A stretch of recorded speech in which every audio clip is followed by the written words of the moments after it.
And you know what? I bet I have sailed on every... And you know what? I bet I have sailed on every kind of ship there is. Oh, yeah, I've been around ships most of my life. I remember the first time I got my first job aboard a ship. That was really something. I didn't think I was going to be able to do it. Oh, God. Long hours and hard work, not to mention trying to stay standing with the waves rolling this way and that way. Oh, but I did. And you know what? Before I knew it, I had spent many happy years at sea. I remember when Theodore got his first job here in the big harbor. It was when he pulled his first ship. You know, he didn't think he was going to be able to do it either. It seemed like Theodore and Hank were always thinking about the day when they'd be able to go to the wide open ocean, beyond the harbor. That's when they'd have their own wonderful V words in bright golden letters, just like Emily the Vigorous, or George the Valiant, or Theodore the Vigilant. And of course, they were also thinking about what their V words might be. Theodore liked valuable, or even very valuable. Hank preferred volcano. Theodore knew it could be a while before either of them had learned enough to be given their own V words. After all, the most important step before being awarded a V was knowing how to pull a ship. Theodore had pulled barges before, and they'd both done practice pulls with Emily, but neither of them had ever pulled any real ships by themselves. It was time for the morning meeting, but none of the other tugs were there. The dispatcher seemed worried. He looked at Hank, then at Theodore, and then back around at the busy harbor. "Let's see," he said. "Emily's still out on the ocean. She's supposed to be back very soon. George is towing Tex, the oil rig, down the coast. Oh, he won't be back for a few days. And Fodok's busy moving ships anchored in the middle of the harbor. Well," he sighed, "that means we have a big problem. We have a cargo ship arriving soon, tugboats," he said. "Her name is Julia, and there just happens to be room for her today at her favorite dock. But with all the V-tugs away," continued the dispatcher, "there's no one to pull her in." "Theodore," whispered Hank. The dispatcher kept looking around as if he hoped Emily would magically appear. "Well," he said, not very happy, "I guess that means tomorrow. I guess tomorrow will be a very busy day, tugboats. That's all for now." Hank whispered again to Theodore. "Theodore, this is our big chance. You and I could bring in that cargo ship." Hank was so excited he was finding it hard to keep his voice down. "Hank," said Theodore, "I'm not a puller. Not yet, anyway." "Well, you want to be one, don't you, Theodore?" replied Hank. "Yes, but," said Theodore. But Hank was still talking. "And the dispatcher said just the other day that you were doing a great job pulling barges. I'm sure he'll let you try it. Come on, Theodore. Ask him. Ask him." "What's all this about?" said the dispatcher suddenly. "Theodore can pull," said Hank. "He's been practicing a lot." The dispatcher turned to Theodore. "Theodore, do you think you're ready to pull?" "Oh, my," thought Theodore. "What's Hank started this time?" So, almost before he knew what had happened, there was Theodore, sailing out to the mouth of the harbor with Hank.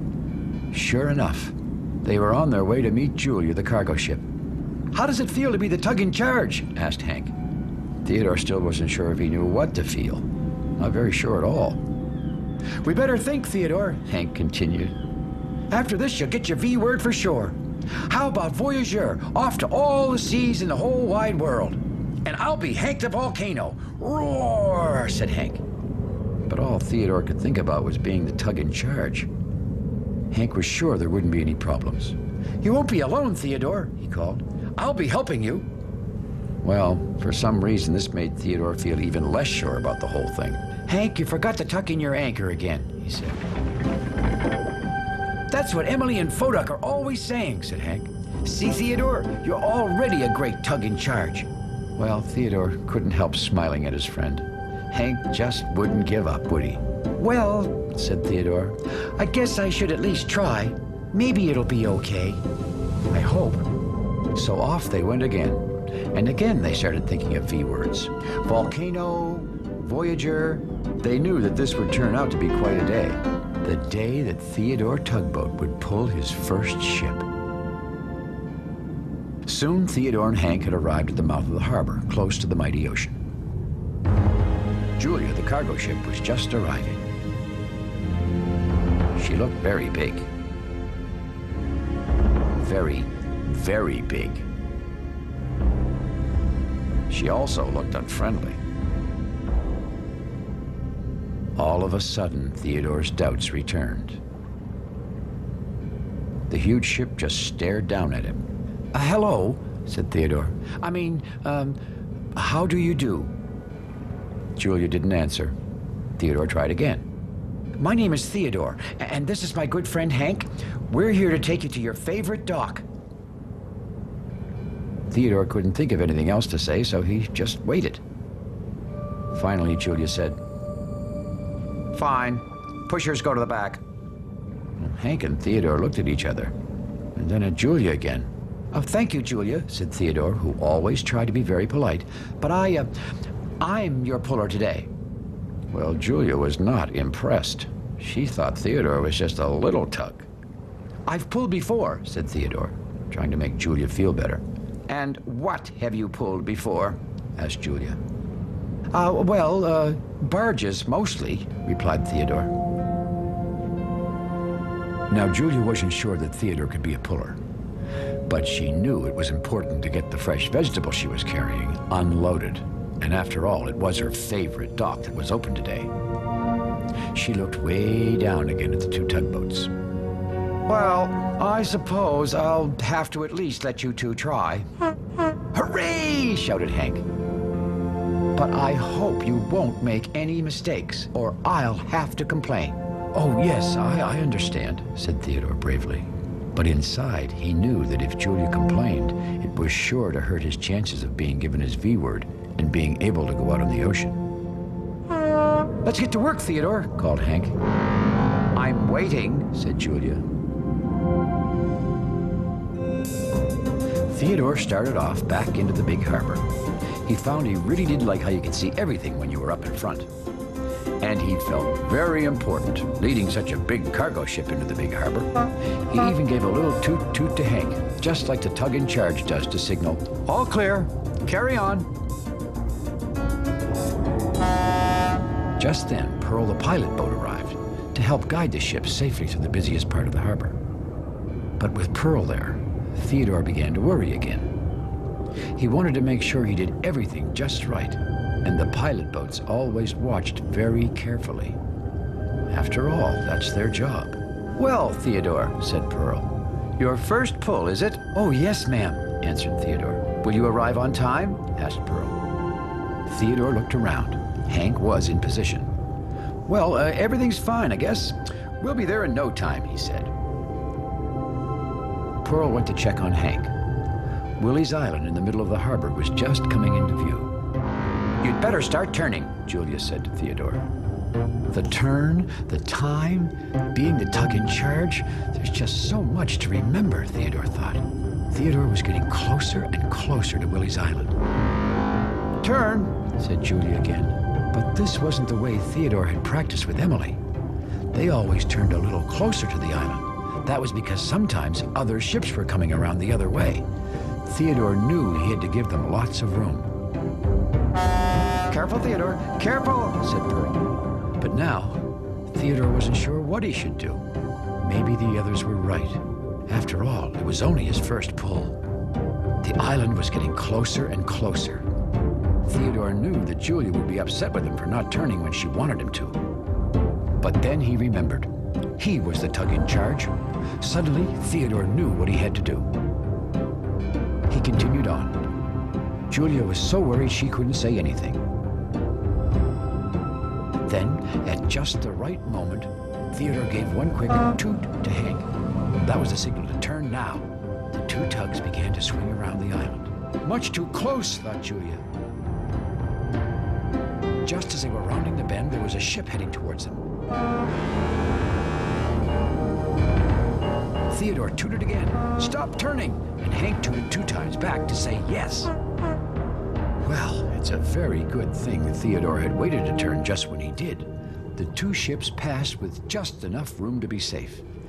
If he had turned any sooner, there might have been a terrible collision. Julia was silent. She must be wishing that Emily was here instead of me, thought Theodore sadly, and he moved on. As they went farther and farther, Theodore became sadder and sadder. By now, he was sure he'd never get to be a puller again. That's Emily tooting, thought Theodore. She must be back from her trip. Now she could take over. Oh, that made Theodore feel much better. He looked up at Julia. You know, for a moment back there, Julia said, I thought all my vegetables might become a tossed salad.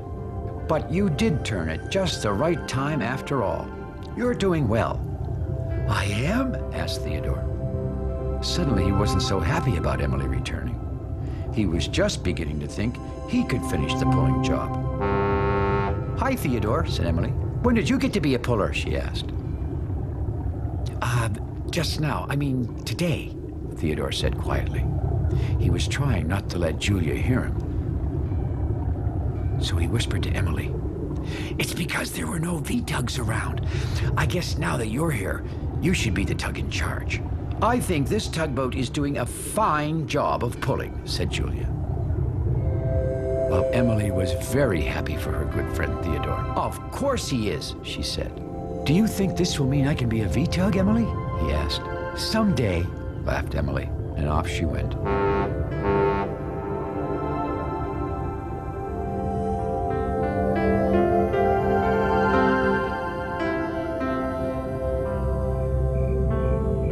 That night, Hank and Theodore couldn't stop talking about their big job. And Julia's cargo was very important, Hank was saying. She was carrying carrots and lettuce and bags of broccoli. You know, Theodore, interrupted Emily, if you were to get your V word for your job today, I know just what word it would be. What? Asked Theodore. He knew Emily always could think of such great words. Theodore the Vegetable, laughed Emily. Well, all the other tugs laughed too, and one by one they went off to sleep.